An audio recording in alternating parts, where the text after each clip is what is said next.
Sidcorp HO, uma empresa única presente em todas as etapas da cadeia de sementes: pesquisa, produção, desenvolvimento de mercado, vendas e logística.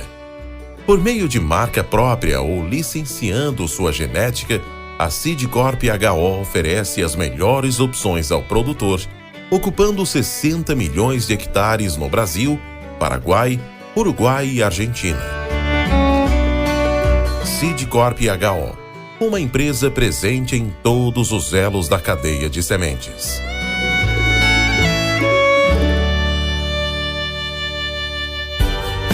Você está no podcast Academia do Agro, dedicado à competitividade do agronegócio brasileiro, com abordagem de temas que fazem parte do seu cotidiano, trazendo dicas e sugestões para o seu trabalho. Vamos juntos!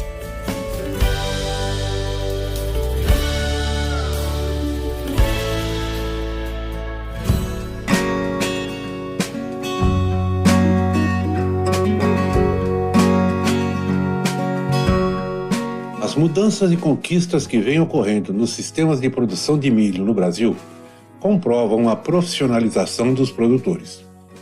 Essas mudanças, associadas ao papel cada vez mais importante de técnicos, consultores e extensionistas das redes públicas e privadas, além do maior fluxo de informações via mídias especializadas, tem levado o produtor a cada vez mais se profissionalizar no setor produtivo do agronegócio.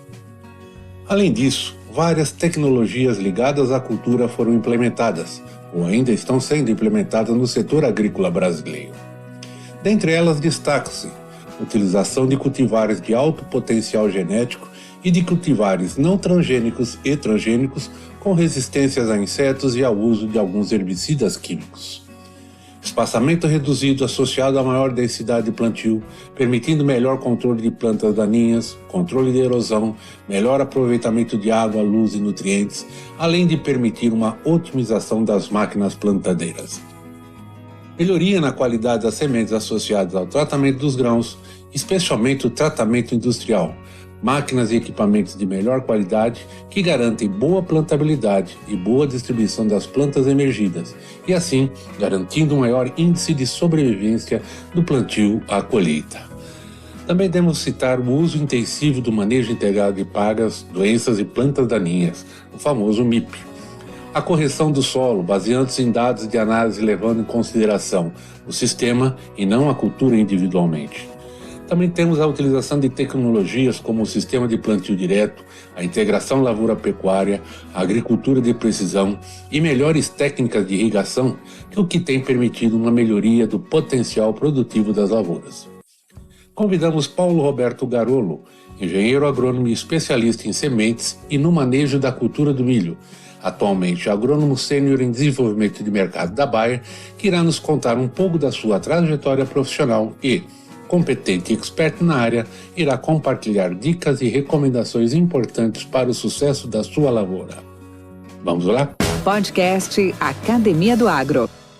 Olá pessoal, bem-vindos ao podcast Academia do Agro. Hoje vamos contar com uma pessoa muito especial, um amigo particular, que é o Paulo Garolo, que agrônomo especialista em desenvolvimento de mercado da Bayer.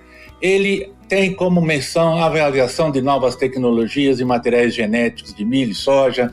Ele acompanha monitoramento de pragas, estudo comportamental, tem avaliação de material genético para avanço de novos produtos e também na transferência de conhecimento e treinamento dos times comerciais de todas as marcas e negócios da Bayer. Também ele é palestrante e tem estudos específicos referentes a sistemas agrícolas.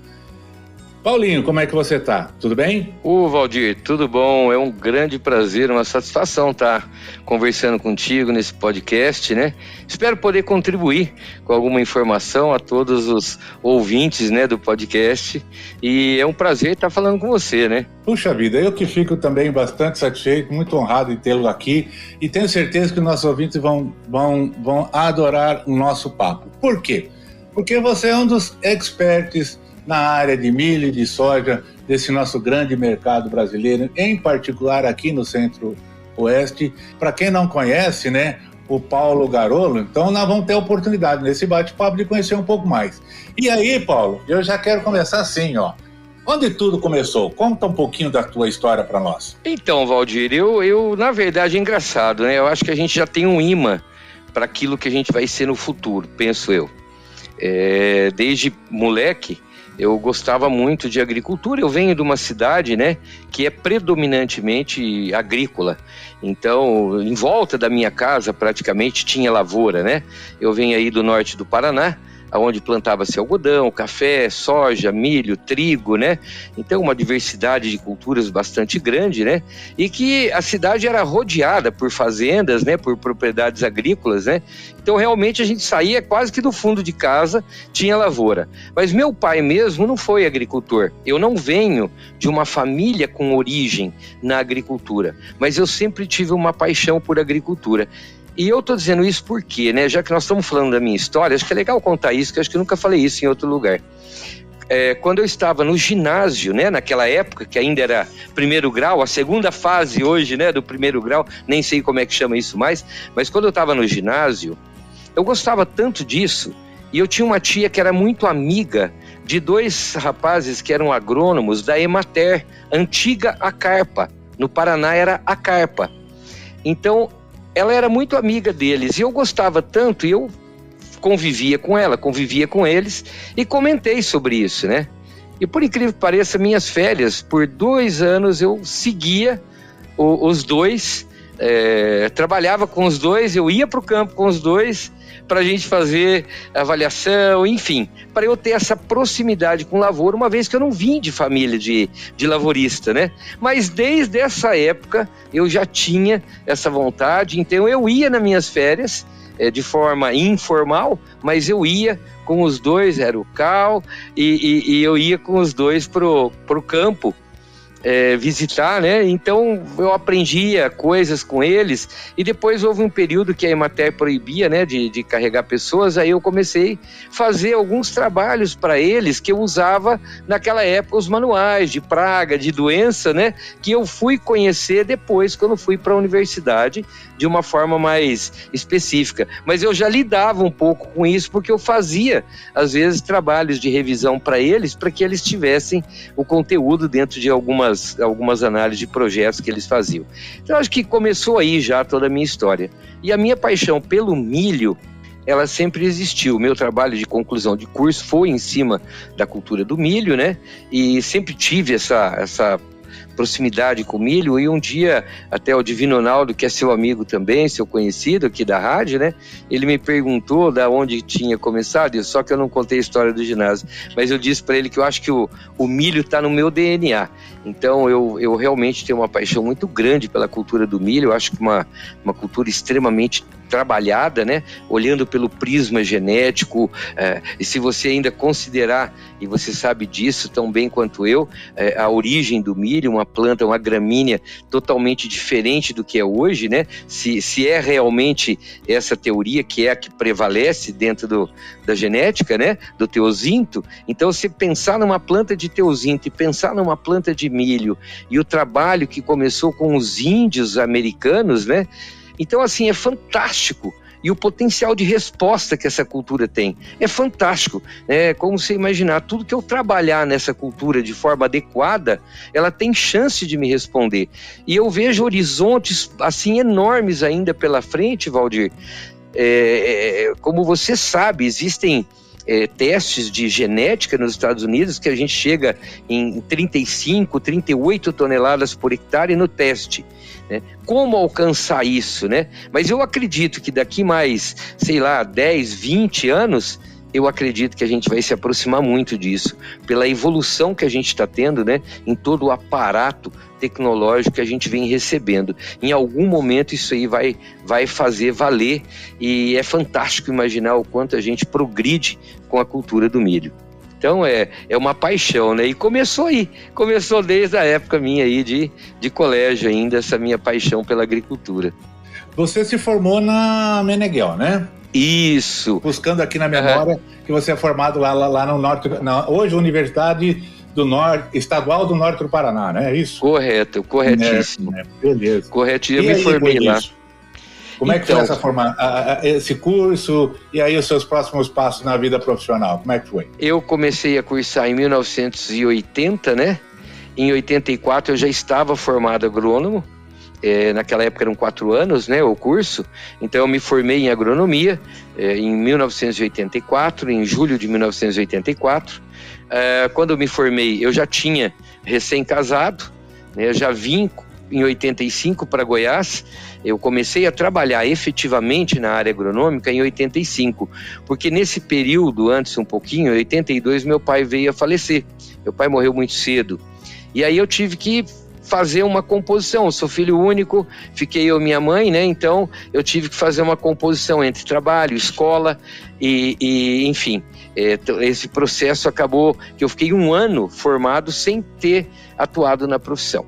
Em 85 eu fiz uma entrevista na Sementes Cargill na época, né? Era Sementes Cargill Limitada.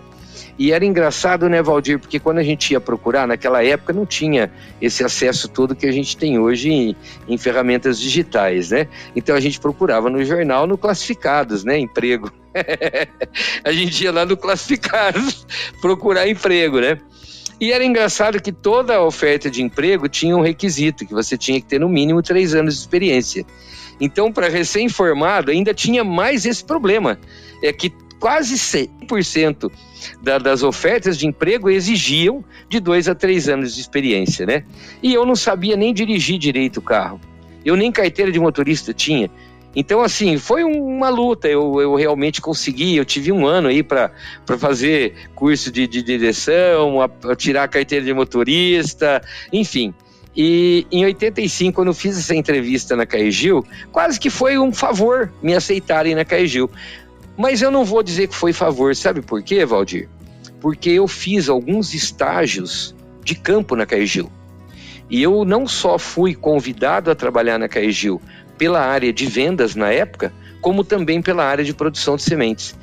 Vamos dizer assim, os 2 setores me aceitaram. E o de produção de sementes me buscou, por quê? Pelas 3 períodos que eu fiz de estágio. Então eu, como estagiário, eu dei trabalho para a turma, porque eu era muito curioso. Eu queria fazer avaliação, eu queria fazer... Naquela época, você falar lagarta do cartucho, mas ninguém nem dava muita bola para isso. Você sabe que inseticida para lagarta do cartucho, naquela época, ninguém quase nem fazia, né? E tinha regiões, né? Eu não quero falar, mas tinha regiões que era benzedor que benzia, você sabe dessa história. Então, eu era curioso, eu queria fazer avaliação, eu queria entender melhor por que aquela praga estava, enfim... E aí eu dava trabalho para o pessoal do campo, né? Mas isso me contou muitos pontos para ser convidado a trabalhar na Cargill Sementes naquela época, né? Mas acabou que eu vim para a área de vendas. Por quê? Porque eu também tinha vontade de ter o contato com o produtor mais direto, de ter uma venda mais técnica. Eu já sentia que nós estávamos caminhando para um novo período na história da agricultura, e eu via que quanto mais a gente tivesse contato técnico com o agricultor, mais ele poderia incrementar a sua produtividade. E dessa forma, você acabava incentivando a própria cultura a progredir. Então eu acho que eu trabalhei muito no progresso também dessa cultura, né? E isso foi um marco que veio fazendo parte da minha história. Se você memorizar, agora há pouco eu te mandei uma foto que você nem esperava, né? Lá de 1987, onde você tá lá, pitando, magrinho, né? Bigodudo. Então, essa época, você viu, 87, eu comecei o trabalho em 85, mas você viu lá a foto, só tinha agrônomos. Por quê? Porque eu já buscava essa evolução da cultura junto com o departamento técnico da região onde eu trabalhava. Então, em 85 eu fui aceito pela Cargill, vim trabalhar em Goiás. Eu morei em Santa Helena de Goiás por causa daquela fazenda que você estava lá, né, na foto. Aquela fazenda era da Cargill, era fazenda de pesquisa. Então, eu comecei na área de vendas, porque naquela época também vendas era tudo. Era venda, cobrança, área técnica, a gente tinha que fazer os experimentos, a gente que montava, a gente que colhia e a gente que avaliava tudo. Não tinha departamento separado como é hoje. Então naquela época o vendedor, que eu era o vendedor da Cargill, o vendedor fazia tudo. E aí eu tinha a curiosidade, Valdir, desde aquela época, de atuar paralelo. Então eu ia para a fazenda, por exemplo, fazer autofecundação. Eu ia ajudar a fazer autofecundação, era uma fazenda de pesquisa. Então eu ia ver como é que fazia seleção de plantas, seleção recorrente, vários processos da parte de genética da época, eu aprendi botando a mão na massa, mas por curiosidade minha, não era minha tarefa. Mas eu gostava, e aí eu morava em Santa Helena também por isso, né? Embora o meu foco de trabalho era maior em Rio Verde, que a área de plantio de milho era muito maior, você se lembra disso. Então, mas é isso, a minha história na área profissional começou assim. Eu comecei na área de vendas, como eu disse, naquela época a gente fazia tudo. A gente fazia parte de marketing, a gente fazia a parte técnica todinha, a gente que testava os híbridos futuros, que a gente poderia talvez avançar e vir a trabalhar na área comercial, e a gente tinha uma proximidade, né, Valdir, porque as empresas também eram bem mais enxutas. Então a gente tinha uma proximidade muito grande da pesquisa, dos pesquisadores, né? Quando até eu fiquei muito surpreso, faço questão de contar isso, há 2 anos atrás, quando eu fiz 35 anos de carreira profissional na área de milho, que acabou agora Bayer, né? Mas veio a junção da Cargill, Monsanto e Bayer. Então quando eu fui homenageado, a primeira pessoa que apareceu no vídeo me surpreendeu muito, porque foi um pesquisador que você conheceu que estava conosco nesse evento que eu te mandei a foto, que era o Dr. Walter Trevisan. Dr. Walter Trevisan, ele se aposentou nos Estados Unidos, ele mora muitos anos nos Estados Unidos, ele se aposentou lá pela DeKalb, porque depois virou DeKalb, né? Por isso que eu fiz a confusão aí. Mas ele se aposentou lá na cidade de DeKalb, e eu não sei como eles foram atrás dele, e ele fez uma gravação para mim memorável e que fez parte da minha homenagem, né? Então você vê, essas coisas vão marcando, e eu era muito próximo da pesquisa. Então eu era uma pessoa estritamente técnica. Eu fui também um grande vendedor, recebi prêmios mundiais, inclusive, de reconhecimento, recebi prêmios no Brasil também, de reconhecimento no Brasil, pelo meu desempenho em vendas e tudo mais, mas eu sempre fui um vendedor técnico. E isso era possível porque a minha proximidade era muito grande com o pessoal, tanto de pesquisa quanto de produção de sementes. Você foi amigo do Fernando Botelho, deve ser até hoje.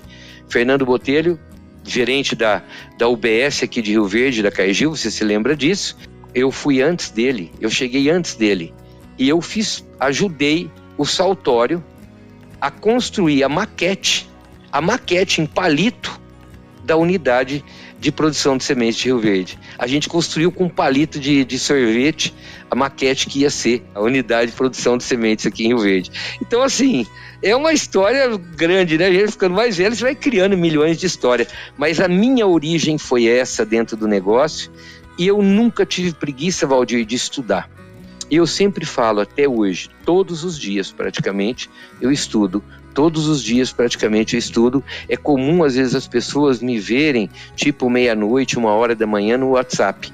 Mas o que o Garolo está fazendo 1h da manhã no WhatsApp? Eu tenho um WhatsApp meu que eu mando para mim.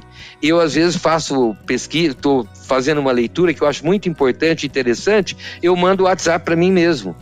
Eu tenho um escrito estudos no meu WhatsApp, uma pasta, estudos. Quando eu acho uma coisa que é muito, eu preciso depois transformar isso em alguma coisa maior, eu jogo para lá. Então é comum eu estar às vezes realmente, por quê? Porque é o momento que eu estou estudando, e eu realmente gosto de ler, gosto de estudar, e gosto todos os dias praticamente, eu tenho uma leitura técnica, eu estou investigando alguma coisa, porque eu me sinto, eu sinto que eu tenho o compromisso e a responsabilidade de levar informação para os agricultores, para os colegas do campo. Eu vivo chamando a atenção das coisas, crio caso nos grupos ali de nosso interno, quando eu vejo uma coisa que não tá legal, me cheirou picaretagem no bom sentido, né? Ninguém é picareta, mas pela falta do conhecimento você pode transferir a imagem de picareta, né? Então quando eu vejo alguma coisa que não é condizente com a realidade, eu já entro, eu já ponho o pessoal no trilho. Por quê? Porque eu tenho esse compromisso real com a verdade e com a verdade técnica, né? Então eu sou muito assim, e como a gente falou também no início, eu hoje estou igual caminhão de prefeitura, viu? Feio de lata, mas bom de motor. Eu continuo com o motor plugado, né, Valdir? A 1000 por hora e viajando pelo Brasil todo, né? Hoje, embora eu sou responsável pela área de milho no Cerrado ou no Brasil Central, né?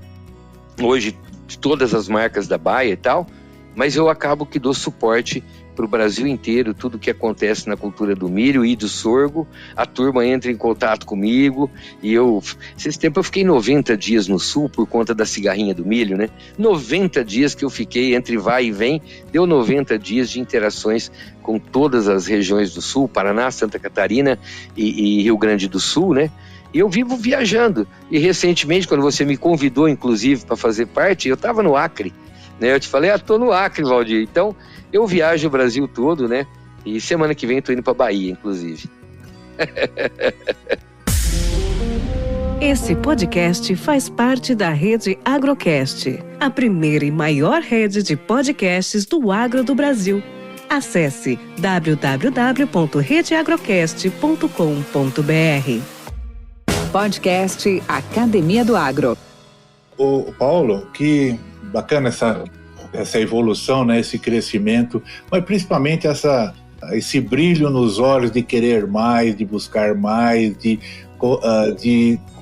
manter, como você muito bem disse, né, o pessoal nos trilhos. Olha, vamos desmistificar um pouco, tem muita coisa que rola aí que não tem às vezes fundamento, tem mais emoção e menos razão, etc, etc.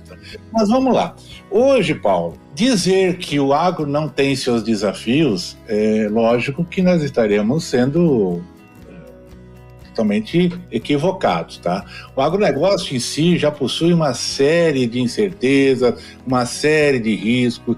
Verdade que as inovações estão aí auxiliando muito, o crescimento científico, técnico das culturas, em particular do milho, do sorgo, da soja, é muito grande, mas a gente sabe que também tem muita coisa ligada a resultados que a gente chama além do nosso controle. Atividades climáticas, volatilidade de preço, aí vai.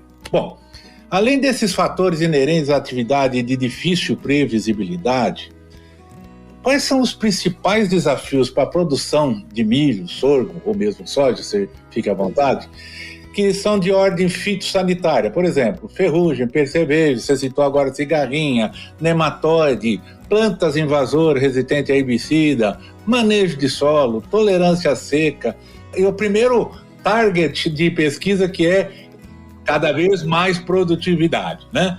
Diante disso, qual é a sua avaliação destes desafios? Estamos bem? Estamos evoluindo? São grandes? O que você comentaria para nós? O que eu costumo dizer é o seguinte, né?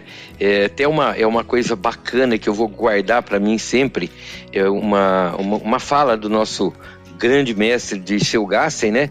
Quando ele dizia que o grande diferencial que existe entre as lavouras é o capricho e o amor com que você faz. Então, trabalhar a agricultura são duas coisas: amor e capricho. Bom, amor eu acho que todo agricultor tem, porque senão ele não continua na atividade. A agricultura é uma fábrica a céu aberto, também é um clichê, mas é um clichê verdadeiro. É uma fábrica a céu aberto. Então você é sempre vulnerável a mudanças, e existem mudanças climáticas que acontecem do nada. Então, realmente, trabalhar a agricultura, se o cara não tiver amor, não tiver paixão pela atividade, ele não prevalece, ele acaba mudando, porque a vulnerabilidade é muito alta, né? E muitas vezes é todo o capital que ele tem que estar investido nisso tudo. Se dá para trás, puxa vida, é uma vida comprometida, né? Então, obviamente que eu sempre enxergo o agricultor como um homem apaixonado na atividade, por isso ele permanece. Essa é a minha visão. Mas existe um detalhe, Valdir, que eu considero muito forte, que chama-se capricho. E aí, realmente existem diferenças. Também eu vou citar, para não prolongar muito, que eu sou prolixo, eu falo demais, mas eu vou citar um fato que aconteceu há alguns anos, 2 anos atrás, quando a gente estava nos estudos para o lançamento da soja Intacta 2 Extend, né, que a Bayer trouxe para o mercado agrícola, e a gente fez todo um estudo, primeiro, de 3 anos seguidos, passo a passo, para poder posicionar toda essa tecnologia no Brasil, nas condições do Brasil. Mas você sabe que no início gerou muita polêmica, às vezes até hoje ainda tem momentos que gera de novo e tudo mais, e que foi muito positiva, porque isso ajuda sempre a gente a estudar mais e se preparar melhor, não, nada negativo. Mas eu me lembro que uma vez eu coloquei num grupo importante, que existe de agricultores, pesquisadores, e eu coloquei um comentário dizendo o seguinte, que o agricultor sempre vai ter aquele desafio, por exemplo, de olhar na hora de fazer uma aplicação, ele tem vários itens para ser observados e que começa pela própria qualidade da água. Então, o que seria correto? Eu preciso saber o pH da minha água, eu preciso saber se está adequado, se não está, e que tipo de produto eu vou usar, né? E a partir daí, todos os passos para o processo realmente de fazer a calda de produto e que depois eu vou aplicar. Então aí vai entrar a parte química, vai entrar a ponta, vai entrar velocidade do trator e o equipamento que eu estou trabalhando, enfim, é um monte de coisa. Mas quando eu fui citando uma a uma, né, eu citei várias coisas que teriam que estar na linha de observação. E o que me deixou um pouco surpresa é que uma pessoa respondeu, e é um agrônomo, que é agricultor também, e ele respondeu, não, mas se a gente tiver que fazer tudo isso, não, aí não dá. Isso me deixou muito triste. Por quê? Porque eu vejo ainda uma grande diferença no que a gente chama de capricho. E isso é capricho, né? Hoje, você plantar uma semente, você levar uma semente para a terra, tem que ter muito capricho. Por quê? Porque são seres vivos. A gente nunca pode esquecer que plantas são seres vivos e que plantas interagem com o ambiente onde ela é inserida. Eu não tenho como comprar um milagre. Eu sempre falo para os times nossos, quando eu vou... Uma das frases clichê minha para o nosso time, eu sempre digo assim, vender uma semente é vender uma promessa. Porque ninguém fala para um agricultor, ninguém vai chegar num agricultor, Valdir, falando, olha, o meu milho que eu vou te vender, que eu estou propondo para você, é o que produz menos no mercado. Não, isso você não vai ouvir de ninguém. Sempre o teu milho é o que produz melhor, e normalmente, independente de ser o que produz melhor, você leva referências de colheitas de agricultores que colheram bem, é óbvio. Isso faz parte do trabalho. É normal. E isso não é mentira, é real. Só que tem uma coisa, quando a gente faz isso, a gente gera uma expectativa. E a satisfação de um cliente é o resultado do resultado que ele teve, menos a expectativa que você criou. Se a expectativa for maior do que o resultado, o sinal é negativo. E infelizmente a experiência desse agricultor vai ser ruim. Então eu sempre falo para o meu pessoal, prestem atenção nisso. Quando você for vender uma semente, você está vendendo uma promessa. O teu trabalho mínimo é garantir que ele tenha a melhor experiência com aquilo que você está entregando. E para isso, Valdir, a gente precisa olhar detalhe. A agricultura hoje é detalhe, Valdir. Eu penso assim, eu compro hoje um iPhone, eu nem sei mais esses troços aí, mas enfim, compro um iPhone 11, 12, não sei qual é que é o último. Se eu comprar um troço desse para ficar ouvindo só o telefone, não preciso de um iPhone desse gabarito. Agora, se eu compro um iPhone desse, eu deveria, no mínimo, entender o que tanto de coisas isso está me oferecendo. Só que quando eu começo a entender isso, primeiro, eu vou ter que estudar o manual de instrução. E estudar já não é muito hábito da gente. A segunda coisa, eu vou reparar que quanto mais evolução eu tenho, mais eu tenho que ser criterioso na forma de utilizar, porque ela vai exigir mais de mim. E eu estou fazendo uma analogia com a agricultura. Quanto mais a gente evolui na tecnologia, mais a gente é exigido em aprendizado, Valdir. E é incrível que eu leio mesmo. Não estou fazendo conversa fiada. Quem me conhece sabe disso, eu leio quase todo dia. E quanto mais eu aprendo, mais eu vejo que eu sei muito pouco e que eu preciso aprender mais. Talvez por isso é que eu fico lendo. Porque eu vejo um troço e falo, não, mas eu tenho que entender esse negócio aqui, ó. Tá escrito aqui que esse carotenoide aqui, né, eu tenho que entender esse troço aqui. E aí eu vou buscar mais, E quanto mais eu busco, mais eu vejo que eu tenho que buscar mais. E aí eu fico mais comedido também na hora de falar. Por quê? Porque aquele impulso que a gente tem, talvez mais na juventude, que você vai meio como trator, né? Atropelando tudo. À medida que a gente vai ganhando mais experiências, você começa a pensar um pouco melhor na hora de falar, para você ir cruzando as coisas. Você tem que fechar, eu sempre falo, tem que amarrar todas as pontas. Então, eu vejo a agricultura com muito desafio pela frente, mas que nós temos hoje um aparato tecnológico que nos ajuda demais. Eu vejo muito falar em agricultura de precisão. Estamos chegando próximos realmente do que se chama de agricultura de precisão. Hoje, muito ainda chama de agricultura de precisão você fazer análise de solo por grids. Não, isso não é agricultura de precisão. Isso é um preâmbulo. Análise de solo em grid é um preâmbulo para a agricultura de precisão. A agricultura de precisão é a hora que a gente chegar em taxa variável, a hora que a gente chegar em taxa variável de sementes, em taxa variável de adubação, é a hora que a gente chegar, inclusive, eu saber que eu começo com um híbrido e de repente lá no meio eu vou ter que trocar, porque às vezes naquele pedaço não encaixa mais aquele híbrido. E isso vai chegar nessa hora. A gente sabe que vai chegar. Os Estados Unidos já está começando a chegar nesse nível de agricultura de precisão. Isso vai ser agricultura de precisão. Então, mas quando eu vejo tudo que a gente tem pela frente, eu digo para você, Valdir, é um desafio enorme. Você falou de pragas, você falou de doenças, né? Eu recentemente, a gente recebeu uma informação, você sabe que eu estou muito inserido nesse processo de cigarrinha do milho. Viajo o Brasil inteiro, inclusive, talvez parte por conta disso. Recentemente descobrimos mais uma virose transmitida pela cigarrinha do milho, que não estava na nossa linha de visão.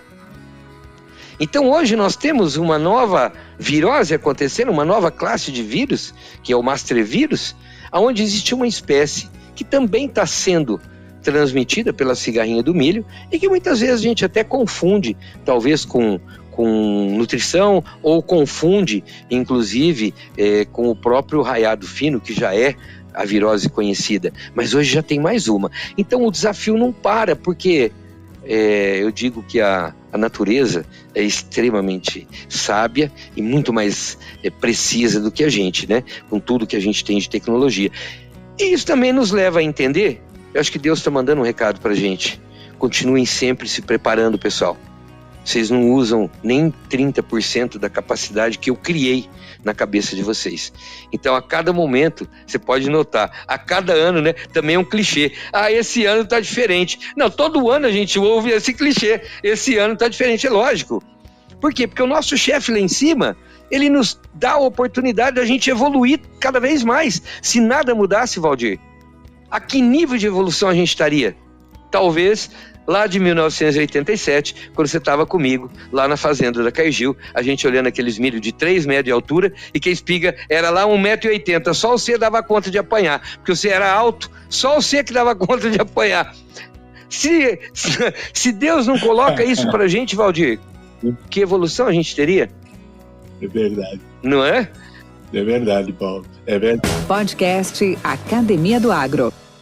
Paulo, e se você fosse fazer alguma coisa diferente e estivesse começando hoje, o que seria? Olhando para mim, tá? Agora eu tô falando para mim. Eu tenho falado isso. A única coisa que eu realmente faria de diferente hoje é o seguinte: quando eu comecei a estudar agronomia, como todo aluno, na idade que eu estava, eu mais achava legal ir na faculdade do que efetivamente estudar. Eu acho que perdi muita oportunidade de conhecer muita coisa que agora eu tenho que ficar procurando por mim mesmo. E eu tenho que me auto-ensinar. Mas naquela época eu tinha uma professora ou um professor que podia me orientar. Então essa é a primeira coisa que eu mudaria. Eu estudaria melhor quando eu tive a oportunidade de só estudar. Segunda coisa que eu faria, Valdir, de diferente, eu diria para você que hoje, se eu tivesse um título, olha que eu estou abrindo o coração, hein? Se eu tivesse um título, um DR, um MS, seja o que for, eu hoje talvez fosse realmente uma das figuras mais acessadas aí na agricultura brasileira. Porque eu estudo muito, como eu estou te falando. E realmente eu posso dizer, não vou fazer falsidade não. Eu até que conheço um pouco da cultura do milho e acho que tenho um pouco de preparo. Mas eu não tenho DR, nem MS. E isso às vezes me desqualifica. Muitas vezes eu não sou bobo, eu participo de muita live, muitas interações, inclusive, com renomes aí no Brasil, de pessoas que têm renomes e tudo mais, mas eu sempre percebo que eu talvez não seja, no início, a linha da visão de quem está entrevistando, mas depois que a coisa começa a rodar, é engraçado que depois as perguntas começam a vir mais para mim do que para os demais, mas no início sempre é para o doutor ou para o MS. Então, se eu tivesse que começar de novo e que eu pudesse mudar, essa era outra coisa que eu mudaria, sabe? Eu realmente me colocaria numa posição mais disciplinada, porque eu não sou disciplinado com horário, infelizmente, e eu me colocaria numa condição mais disciplinada e teria feito um curso pós, né, para eu poder chegar a esse nível e ter isso na frente. Eu acho que isso me colocaria numa posição muito diferente do que eu estou hoje. Mas também, assim, não que isso me cause frustração. Talvez até, quem sabe, isso não seja um estímulo para o ano que vem eu começar a fazer isso, né?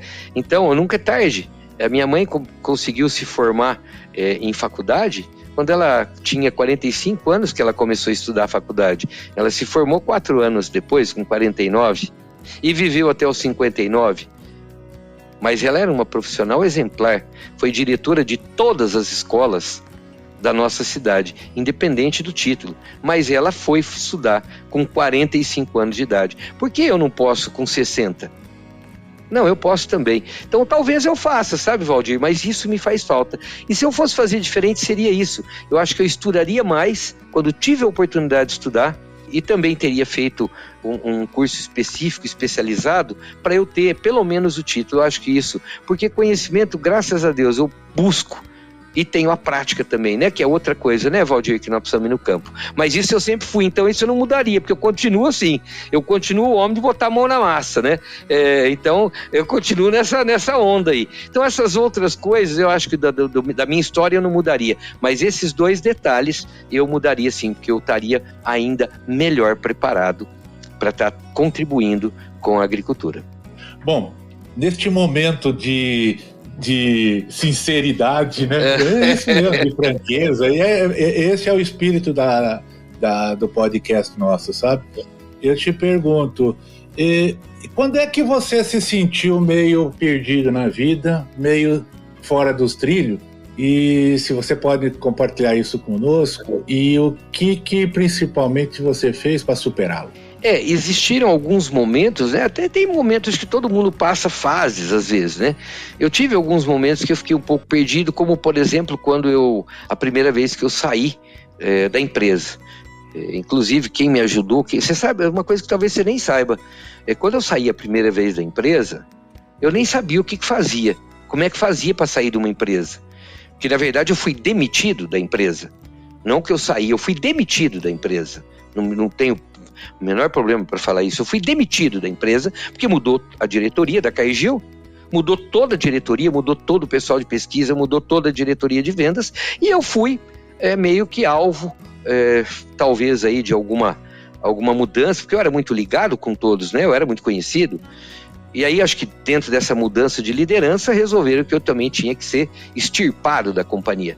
Sabe quem que me ajudou a entender o que eu tinha que fazer? Sua esposa.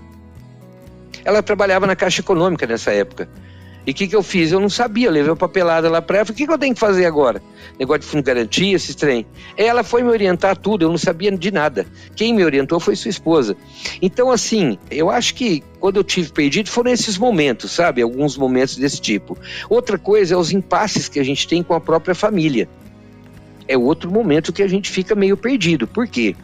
Porque, de certa forma, Valdir, pessoas apaixonadas como eu sou, como você é também, você está aí, ó, entrevistando eu, pessoas apaixonadas como a gente, às vezes a gente fica perdido no tempo entre família e trabalho, família e evolução profissional. E eu, infelizmente, eu continuo nisso aí, eu ainda continuo meio perdido, né? Eu ainda tenho muito problema disso, porque eu sou muito plugado realmente no trabalho, na agricultura e tudo mais. E eu vejo que algumas vezes isso é incompatível com a felicidade para minha família, né? Porque felicidade não é só você entregar coisas, mas talvez partilhar coisas. E eu sou muito ausente, né? Então, esse é um ponto também de melhoria. Esse eu ainda não sei como vou melhorar. Confesso a você que eu preciso pensar, eu não sei ainda. Agora, da parte profissional em si, esses desafios que eu tive, dificuldades que eu tive, como eu fiz para superar? Eu parei, olhei para mim mesmo e falei, aonde eu posso melhorar? O que eu preciso melhorar realmente para me tornar um profissional mais adequado com o momento de mercado? E você sabe, Valdir, desde que quando começou o computador, na época era CPU, mesa, né? Era o desktop, Pentium 133. Quando a gente começou a ter acesso a isso, a vida mudou.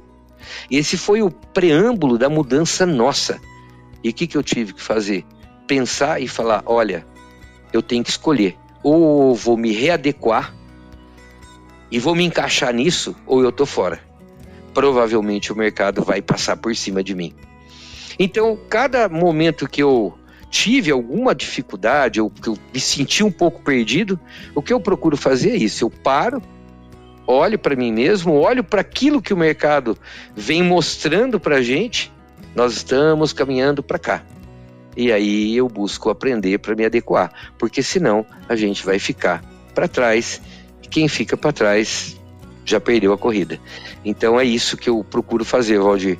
Eu sempre vou me adequando. É como eu falei, eu tô aí, ó, caminhão de prefeitura, ruim de lata, mas de motor, eu tô sempre procurando me recauchutar, porque se a gente não fizer isso, realmente a gente tá para trás. E esse é um grande erro que profissionais muitas vezes podem cometer.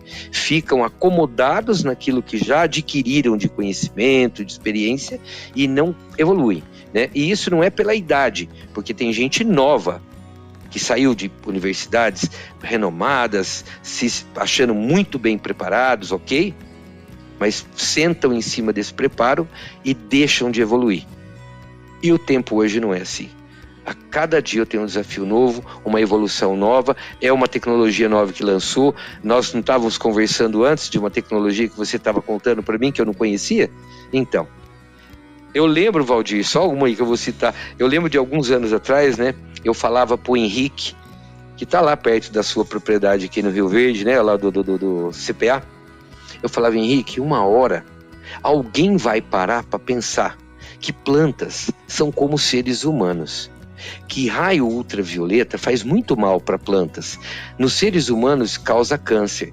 Na planta, ele judia da planta. A planta para de fotossintetizar. Carotenoides precisam estar ativos para filtrar isso, porque senão ela detona, inclusive, com a clorofila que está dentro do cloroplasto.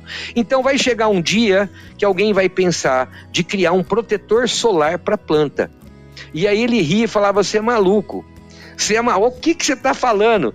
E eu falava, você vai ver, um dia vão criar.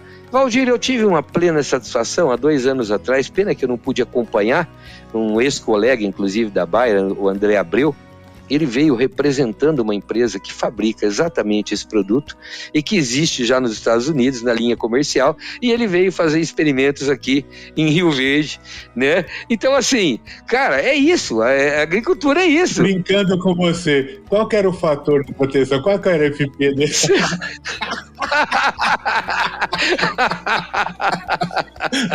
Que bala. Ah, Deus, você vê como é que é. Valdir, é incrível, a agricultura é isso. Nós estamos, muito aquém ainda da onde a gente pode chegar. Então, assim, essa evolução é que a gente precisa sempre estar preparado para fazer. E a gente precisa se adequar. Acho que se eu tivesse que, inclusive, também dar um conselho, eu sempre digo para as pessoas que a gente escolhe o que a gente quer ser.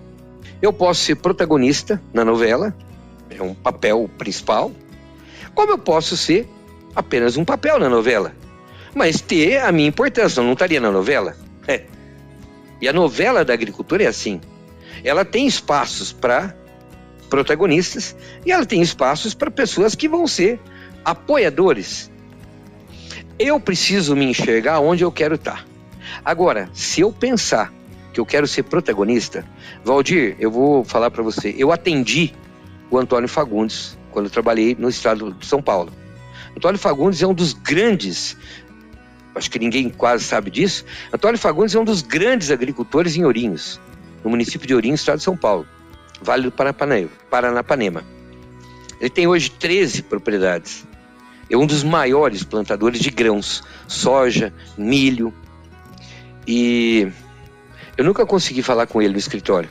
Eu não conseguia descer lá, mesmo que tinha toda uma entrada particular, mas era complicado para ele descer lá. Então, isso é o preço que se paga por ser protagonista da novela. E ele é. Você sabe que as fazendas todas dele chama Fazendas Fama, Grupo Fama. Por quê? Porque foi isso, eu acho que é uma forma, eu nunca perguntei isso para ele, mas o cunhado dele me falava isso, era uma forma dele meio que homenagear o que ele conseguiu conquistar através da fama. Então todas as fazendas dele chama Fama, todas, só tem um número, Fama 1, 2, 3, 4, vai até a 13, mas é o preço que ele pagou, também é isso, ele não consegue nem descer no escritório dele, porque ele iria ser extremamente assediado. Então cada um de nós tem que enxergar onde eu quero estar. E quando você passa a ser protagonista na agricultura, você passa a ser acessado por muita gente, e aí o seu tempo, que não tem jeito de aumentar, porque 24 horas são 24 horas, sempre, e vão continuar sendo. Então, isso te dá uma pressão enorme e isso dificulta um pouco você lidar com essa coisa profissional, família, lazer. Então, existe sim, mas é aí aquela história, a escolha é de cada um de nós. E se você quer ser protagonista, acredite, você vai ter que puxar a responsabilidade para si próprio. A gente só se torna protagonista quando a gente puxa a responsabilidade. Você pode ser um poço de sabedoria, você pode ser o mais conhecedor do mundo, mas se você não puxar a responsabilidade de expor, simplesmente você vai morrer com isso para si próprio e não vai adiantar em nada. Então, protagonista é isso, você tem que assumir esse papel e você é que puxa a responsabilidade, mas aí você tem o preço para pagar. Paulo, quais foram, ou quais são, ou quem é para você, na pessoa de Paulo Garolo, referência pessoal e referência profissional? Referência pessoal, Valdir, eu sempre vou dizer, não adianta.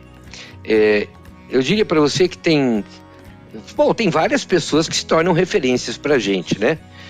Mas existem duas pessoas que sempre vão ser minha referência, sempre, as quais eu sempre agradeci todos os prêmios que eu comentei com você, inclusive o ano retrasado, eu conquistei um prêmio mundial na área técnica, reconhecimento mundial do trabalho que eu venho fazendo em cima de cigarrinha do milho, né?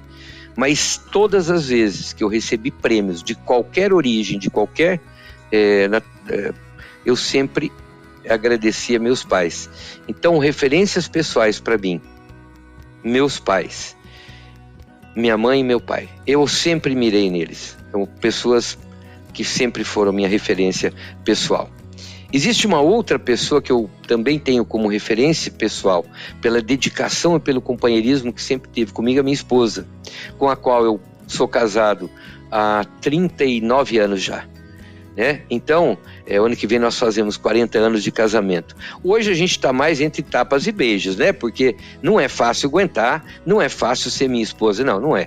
Eu acho que ela é uma pessoa até infeliz, para te falar a verdade. Acho que se ela pudesse começar tudo de novo, você perguntar isso para ela, ela falar, a única coisa que eu não queria é casar com ele mais.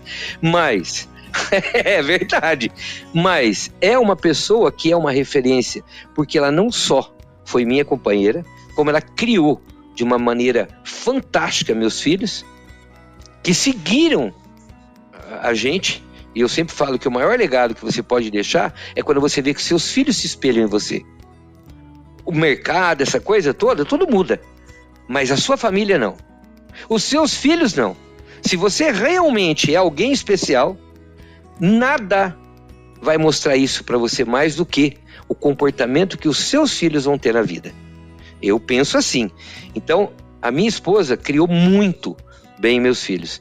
E não só isso. Eu tenho 9 netos, Valdir.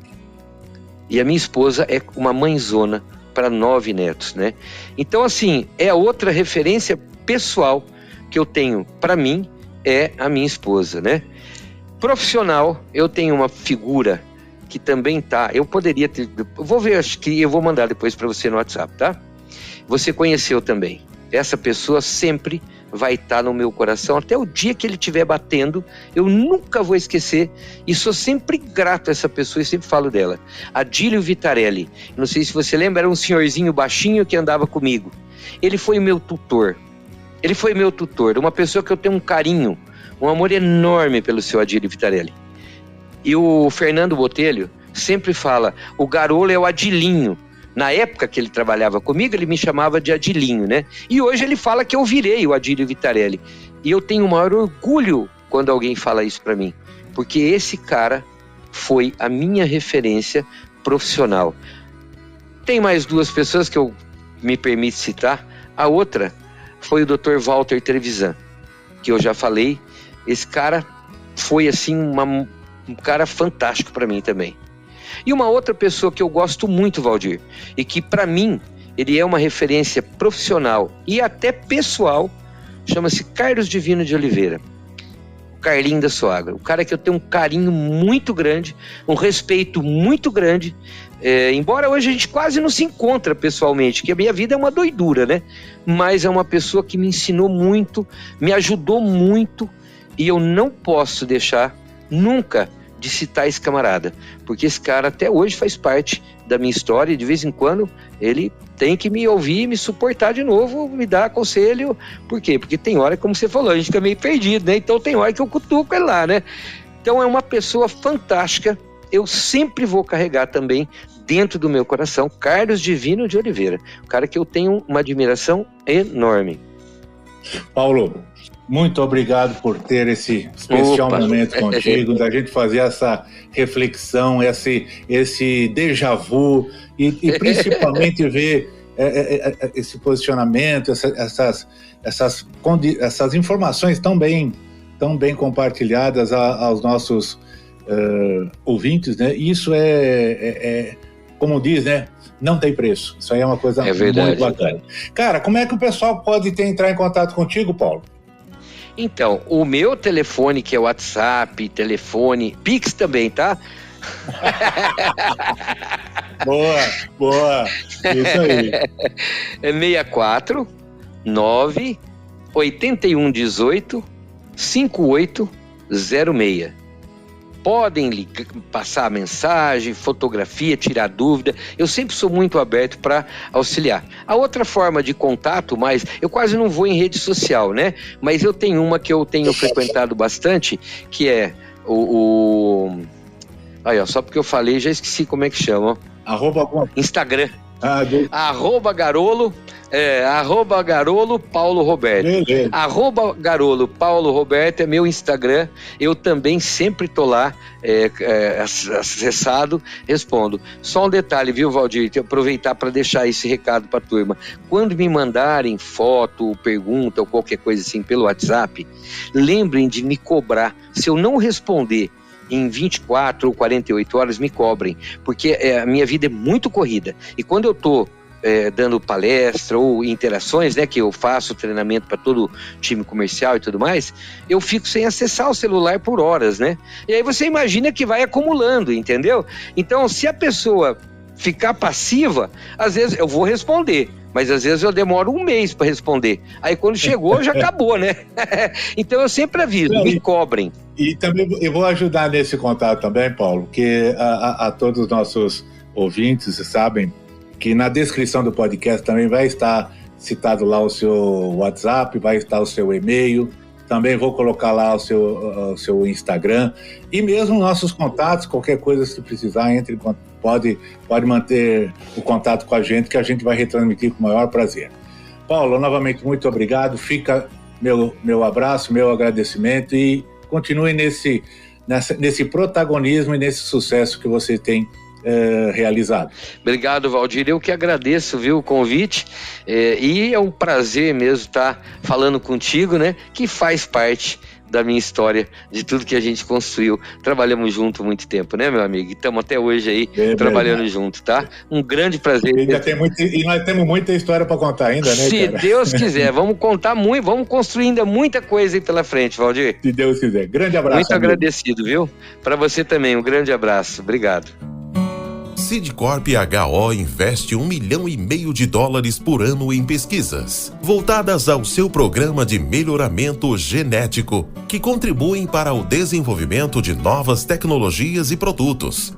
Quando adquire uma semente Sidcorp HO, o agricultor pode ter a certeza de que está adquirindo qualidade, performance e produtividade.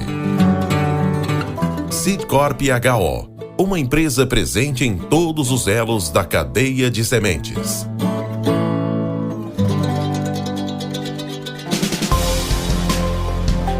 Mentes brilhantes incentivam outras. Crônicas do Agro, com seus especialistas e líderes comentando, opinando e analisando diversos assuntos através da sua ótica e de sua experiência. Seja você o fator multiplicador. Boas práticas, boas ideias.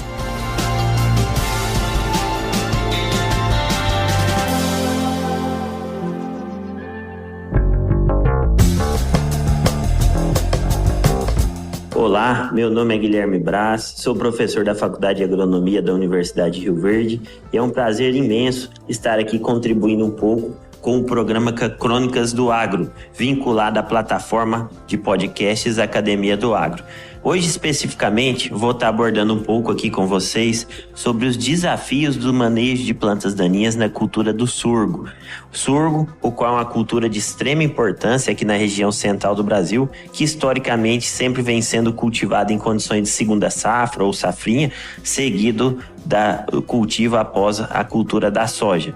E por que a gente tem que pensar e entender os motivos que tem feito aí anualmente o crescimento da área de plantio de sorgo em determinadas regiões? Então, o primeiro ponto que é importante a gente estar destacando é que o sorgo é uma cultura que naturalmente apresenta uma maior tolerância a alguns estresses abióticos, principalmente relacionados à falta de água, quando comparado com outras culturas exploradas nesse ambiente, como principalmente a cultura do milho. Além disso, um outro benefício adicional de se inserir o sorgo nos sistemas de produção agrícola aqui no Cerrado refere-se à possibilidade desta cultura, por meio do fenômeno de alelopatia, de estar auxiliando no manejo de plantas daninhas após a sua colheita e com a adição dos seus resíduos culturais dentro da área. Um outro ponto importante é que, comparativamente com outras culturas de segunda safra, a cultura do sorgo ela apresenta um custo de produção um pouco mais acessível, pensando em aquisição de sementes e outros pontos adicionais. E tudo isso faz com que eu consiga ter uma boa rentabilidade face aos preços aí que estão chegando no mercado na hora de se comercializar os grãos de sorgo colhidos. Entretanto, um dos maiores desafios quando a gente pensa na cultura do sorgo se destaca a questão das plantas daninhas, uma vez que essas, quando não adotada nenhuma medida de controle, têm um potencial de reduzir até 80% da produtividade da cultura do sorgo. E aí, nesse sentido, um dos maiores desafios, além de manejar a planta daninha, é controlar especificamente as espécies que nós chamamos de folhas estreitas ou as gramíneas, uma vez que, pela similaridade morfológica das plantas daninhas com a cultura, torna-se difícil encontrar opções pensando no controle químico que consiga manejar bem essas plantas daninhas sem com que comprometa o desenvolvimento da cultura do sorgo. Pois bem, eu vou tentar abordar aqui de uma forma sucinta, mas bem informativa, o que se dá para fazer em termos de manejo de planta daninha. Então, quando a gente pensa no sorgo, o primeiro passo importantíssimo é acertar no manejo de plantas daninhas na soja, uma vez que na maioria das áreas é a cultura que se precede ao cultivo do sorgo em safria. Então, se eu faço um bom manejo de planta daninha na soja, consigo fazer a colheita dessa oleaginosa no limpo, eu vou garantir que o sorgo consiga se estabelecer numa condição muito melhor do que numa área mal manejada, com a presença de capim amargoso, capim custódio e outras plantas daninhas que incidem aqui na região. O outro ponto importante é não ficar refém apenas do controle químico. O controle químico é a nossa principal alternativa e ela é imprescindível pensando em produção em larga escala, só que ela por si só não vai resolver o meu problema. Então eu tenho que trabalhar com uma forma de manejo integrado, que aí eu consigo ser assertivo no manejo de plantas daninhas e consigo garantir a sustentabilidade dessas alternativas herbicidas, né? Para que eu possa, então, ter aí uma longevidade dessas moléculas sem ter problemas de resistência ou também de ineficácia no controle pelo posicionamento inadequado. Nesse sentido, o que dá para fazer? São práticas culturais importantes que nós podemos adotar na cultura do sorgo, tais como trabalhar com a densidade de semeadura recomendada pelo híbrido, por meio da fabricante, da detentora daquele material. Então, se a indicação é trabalhar com 180 mil plantas, 190 mil plantas, realmente garantir que eu consiga ter esse stand final. Que uma cultura com a sua população adequada, ela vai conseguir fechar as entrelinhas de forma mais precoce e aí, consequentemente, eu consigo diminuir ou atenuar o problema relacionado aí à emergência de plantas daninhas. O outro ponto, buscar híbridos que sejam aclimatados na região de cultivo e que tenham um estabelecimento ou arranque inicial mais veloz em comparação com outros materiais, que isso me permite que a cultura se sobressaia em relação à planta daninha. Sorgo, muitas vezes, pelo custo de aquisição de adubo, o pessoal tende a diminuir doses de adubação ou às vezes nem fazer adubação, trabalhar com adubação de sistema residual. Tem que se atentar bem a essa questão dessa prática. O ideal é que faça a adubação conforme recomendação da cultura, porque a cultura bem nutrida e tendo disponibilidade desse nutriente, você consegue atenuar o processo de competição por esse recurso vital. E uma outra possibilidade, essa ainda talvez em fase mais experimental, mas que já algumas propriedades adotam, é a consorciação do sorgo com outras culturas, como algumas gramíneas forrageiras. Bom, no âmbito do controle químico, o que a gente pode tentar estar fazendo? Então, se eu ainda não implementei a minha cultura, uma possibilidade interessante é trabalhar com os herbicidas aplicados em pré-emergência. Hoje no mercado a gente tem a possibilidade de trabalhar com o S-metalaclor, que é um princípio ativo com várias marcas aí comerciais chegando agora no Brasil, mas para que eu possa usar o S-metalaclor na cultura do sorgo, é necessário então que eu faça o tratamento das suas sementes com um safener específico. Na realidade, o modelo de negócio hoje, as próprias empresas já vendem, já comercializam essa semente tratada, então cabe ao produtor, caso ele opte por usar esse S-metalaclor, solicitar da detentora desses híbridos já as sementes tratadas. Isso vai permitir com que eu tenha um bom controle residual em pré-emergência de gramíneas e também de algumas espécies folhas largas de sementes pequenas. E uma outra possibilidade é o uso da atrazina. O ponto de usar a atrazina em pré-emergência é só se atentar para a questão da textura no solo. Solos muito arenosos, essa prática não é recomendada, porque pode dar problema de fitointoxicação na cultura. Pensando no manejo em pós-emergência da cultura, o herbicida carro-chefe, talvez a única alternativa com grande seletividade que a gente pode estar citando, é a atrazina. Para melhorar esse efeito da aplicação em pós-emergência do sorgo da atrazina, eu tenho que me atentar à dose. Se eu tenho espécies que são um pouco mais restritivas, trabalhar com doses mais elevadas de bula. Trabalhar sempre com plantas daninhas no estágio inicial, porque isso vai melhorar a eficácia de controle e não se esquecer de colocar o adjuvante conforme recomendação comercial da fabricante dos produtos à base de atrazina, uma vez que esses adjuvantes vão permitir uma melhora na eficácia. O resumo disso tudo é que se eu realmente quero ter um bom manejo de plantas daninhas no sorgo, eu preciso entender e conhecer melhor a minha cultura e também os meus inimigos, que neste caso são as plantas daninhas. Porque nessa situação eu consigo ser mais assertivo no manejo de planta daninha e aí eu consigo fazer com que eu colha essa cultura no limpo. Essa é a minha fala relacionada ao manejo de plantas daninhas no sorgo. Foi um prazer contribuir novamente. Estou à disposição. Um grande abraço, Guilherme Braz. Com temas expressivos e dinâmicos, esse intercâmbio semanal visa oferecer um melhor desenvolvimento em suas habilidades profissionais e nas atividades e práticas do seu cotidiano. Somos da Academia do Agro, o podcast para todos aqueles apaixonados pelo agronegócio. Te aguardamos no próximo episódio. Até lá!